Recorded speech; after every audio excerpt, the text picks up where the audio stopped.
Hello everybody and welcome to the Lazy Greg Show. Today I'm going to talk about the latest Fear the Walking Dead episode, Week.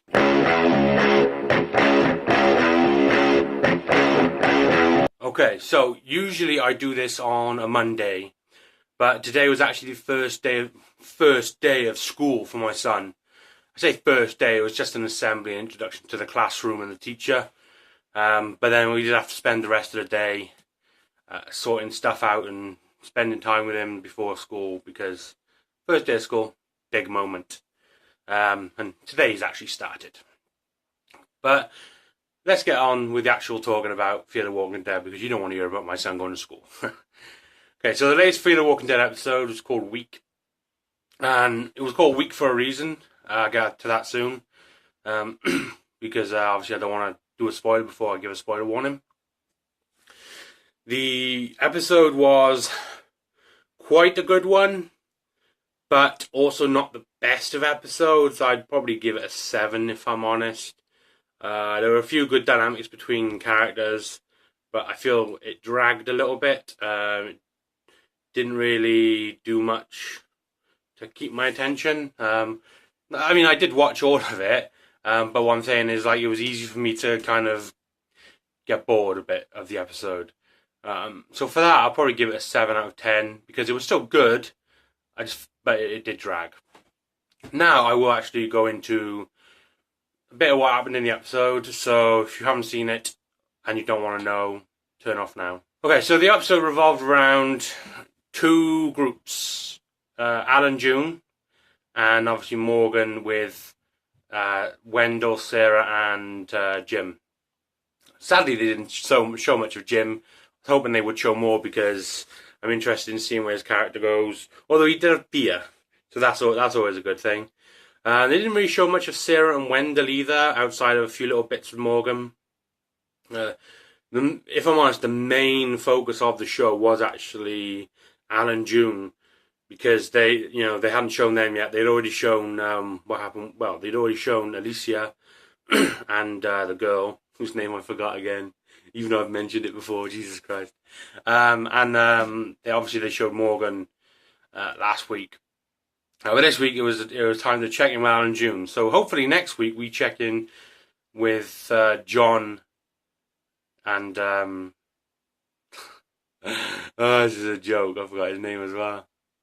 It's amazing. It's amazing how much I forget all the time. I'm terrible with names. So Jesus, Victor Strand. I did actually have to go and Google it then, because I forget stuff all the time. It's ridiculous. I've got so much going on in my mind that I always forget stuff. If there were just some shows I don't even know any of the names of the characters that I watched the show. Like I think there's one show I watched for 2 seasons and I still didn't know any of the characters' names except for like one person. It's ridiculous. Yeah, so hopefully next week they'll pick up with John and Strand, because they've checked in with everyone so far. Oh, except Lucia.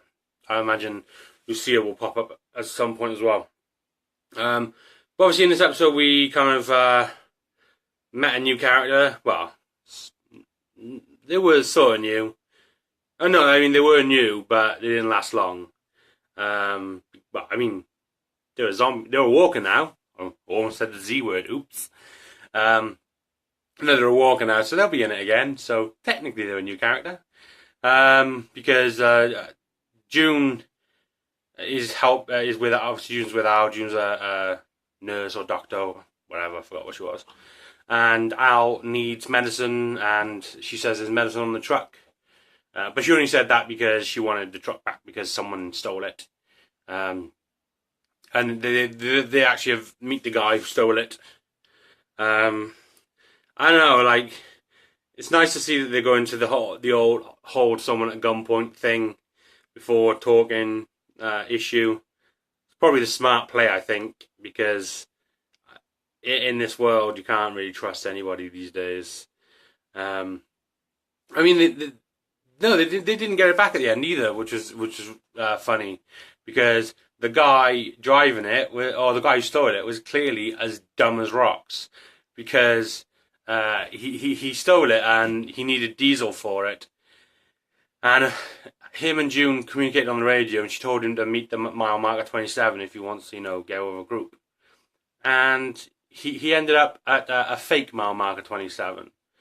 Now, I don't drive, but I do know that if you're looking for a specific marker or mile marker, then you're at least looking at the ones as you go. So, sure, like, I think it was actually mile marker 21 that had been made to look like a 7 by the crazy lady from the end of the last episode. And he actually, so surely he would have seen either 20 or 22 before he hit 20 that one, and he's like, surely you would have noticed that there was a massive jump in numbers. Like, oh, I wanted 20 a second ago, I was at 27 now, I haven't driven 7 miles yet. But no, he was an absolute idiot. An absolute idiot, sorry. I'm poor in grammar there. So that was kind of a bit of that was one of the issues I actually had with the episode, with how dumb the guy was. Like, he shouldn't have been fooled by that. Like, unless she actually altered all the signs, because. But I just don't know. I can't see that happening because she didn't have that much time to do it. So because she's clearly listening to the radio, and so she heard when June said mile marker 27, so she had to mock one up quickly. So I think it was stupid that he was so stupid that he didn't actually notice that there was a huge jump in mile markers. They're called mile markers for a reason, because they're every mile. I mean, they should be anyway. What's the point otherwise? You know, otherwise it's like 5 mile markers or in this case it'd be 7 mile markers. But it is stupid. He should have realised. In fact, so I did have an issue. I think they could have done that in a much different way. I don't like it when they actually show how stupid someone is, like, because in certain times it's not the stupid who survive. You know, like in this case, people who survived in this world so far, they're not going to be the stupid people. They're going to be the smart people who figured out how to survive. And for him to get fooled so easily, even though he was watching the mile markers to find out which one he had to go to, because he wasn't just like close to 27 already, because when she was on the radio, he'd be like, oh, I can see 27 from where I am. You're not there. And then he could have actually avoided all this. But no. He decided that, oh yeah, it's jumped from 20 to 27 or 22 to 27, so clearly I've gone. It was stupid. And then the other stupid thing was the fact that the walker didn't make any noise until the camera showed it. I hate that in The Walking Dead. I absolutely hate it. The surprise stealth ninja walker, the dumbest trope in TV. In zombie TV, because I'm sorry, but there's absolutely no way the zombie was going like at the last minute, like, oh, wait till the camera's on me, then it's my time to shine. It's stupid. Like, he should have. Yeah, there's no way he wouldn't be making noise. It would have been going whatever noise, and it's absolutely ridiculous that he was caught off guard by it. Especially when you've been surviving in a world like this, you listen out for your surroundings. You listen for zombies and walkers. Sorry, Z word again. It's like a cuss word in the Walking Dead universe. It was ridiculous. And then obviously, I say obviously a lot again. It's stupid. It's a word that is stupid because I use it when it's pointless. I say obviously this happened, but no. Obviously, that's not going to happen, is it? Like, it's just they made it happen. It's not an obvious thing. And you don't know. Like, you don't know if it's the obvious thing to happen, no. But no, I mean, she then let him be bitten by the walker, then she killed her own walker, then she wrote something on his head. Didn't actually see what she wrote on his face, because it was hard to see. Like, I could see the word there. I think it's a humans or something. She definitely didn't write the motto of the boxes on there, again, like she did with the other walker. Take what you need, leave what you don't. So that was a stupid moment. I thought there were maybe a few moments with June and Al that did drag a little bit, because the conversations seemed to be a bit long. The conversations were like talking to your girlfriend on the phone, or your mum or your nan or whatever, where it can be over in 30 seconds, but she drags it on for 20 minutes.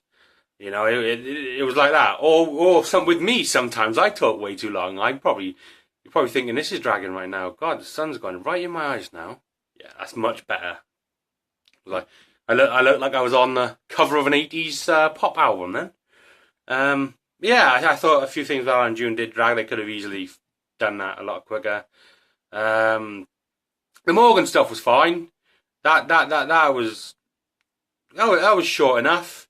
You know, I mean, there wasn't much for Morgan to do besides try and get people on the radio. So it was, you know, it was fine for what it was. Not enough Jim. I wanted more Jim, more beer, always more beer. Because beer is the lifeblood of society, as I said. But yeah, like I said, probably 7 out of 10. Good, but not great. Could have been better, but still, it's still probably better than some of the stuff that's been on The Walking Dead lately. Although I do enjoy The Walking Dead very much still, like a lot of people don't. So yeah, that's my review for the episode. I hope you enjoyed the episode. If you didn't, let me know. Let me know in the comments what you thought of the episode anyway, whether you liked it, hated it, thought it was good, agree with my review. Think that this new villain is a bit strange and not threatening at all right now with the stealth ninja zombies. So yeah, watch my previous Fear the Walking Dead videos, like, subscribe, and I hope you have a good day. Bye.